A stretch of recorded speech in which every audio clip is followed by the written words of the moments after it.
you've taken over the party at a time when it is at its all-time low, both electorally and politically. This question does arise whether the CPM has, in its current form, lost relevance in the political and electoral sphere, and whether you have failed to keep pace with changing aspirations of the people. As the new General Secretary, what are your plans and what is your assessment of the party at this point? Well, as I said, I wouldn't say that, I would never say that that we are irrelevant. But I know the general popular perception of when I became the General Secretary. The most charitable comment I heard was through a cartoon which said that Yechury is now the captain of the sinking ship.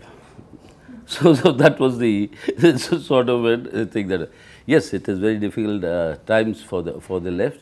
One of the reasons is what you have mentioned, is about the changing aspirations in various classes. I mean, this is something we have been noting for some time now, that through these policies of liberalization and these economic reforms, there have been perceptible changes in the not only the behavior but also the status of various sections of our society. Take the working class, for instance. Now less than 7% or even less than 6% of your entire workforce in our country is what you would call the organized workforce.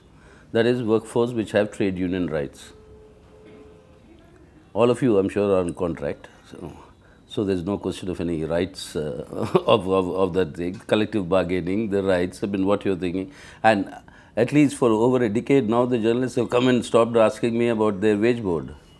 So nobody, earlier there used to be huge debates, sir, raise it in the parliament, what is happening, you're ignoring us, etc. Nobody asks about the journalist wage board any longer. It's irrelevant.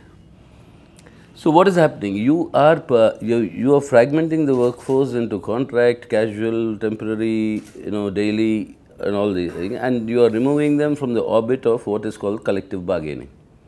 And your laws are all connected with collective bargaining, which is what your labor laws are. So if you cannot change the labor laws under pressure, then you create a situation where the labor laws become irrelevant because they are only applicable to 6% of your workforce today. So this is a big change. Now, how do you reach out to those workers who are not in any union? How do you reach out to those workers who are under contractual obligation not to participate in any effort at collective bargaining? Now, these are new challenges. Take the students, for example, our generation, all of us grew up and came up through student politics. Today, majority of your, brighter students, I'm not talking in terms of rich and poor, I'm talking of brighter in all across the thing.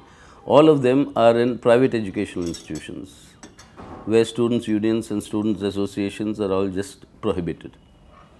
You've seen even in IIT Madras, what happened to that study circle, which they came up. So the democratic forums amongst the students and amongst the youth, where you would discuss anything under the earth, and that's how you form, that's how all of us grew up. In the sense, whatever choices we made, we all grew up in that sort of an atmosphere. Now in your educational institutions, that's all entirely absent. Now, how do you reach out to this youth? Social media, Twitter, etc. is one thing, but that is creating its own, wonder world. Social media is the reality. The actual reality is forgotten. That becomes the reality. Now, so there are these formidable problems. So have you lost out when you say, have we failed in noting these developments? I think these developments is not a question of success or failure. It's a question of how to adapt to these changes. What are the organizational methods? For example, we'll have to reach out to the workers in their residential areas, not in their workplaces. We'll have to reach out to the students through their tutorial classes and all these, which are more relevant today than their colleges and institutions.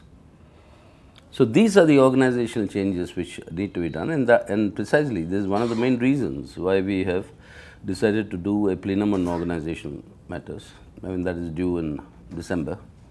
So that's where we propose to crystallize. All these issues are already under discussion. Crystallize the new methods of both our reach, our agitation, and our propaganda.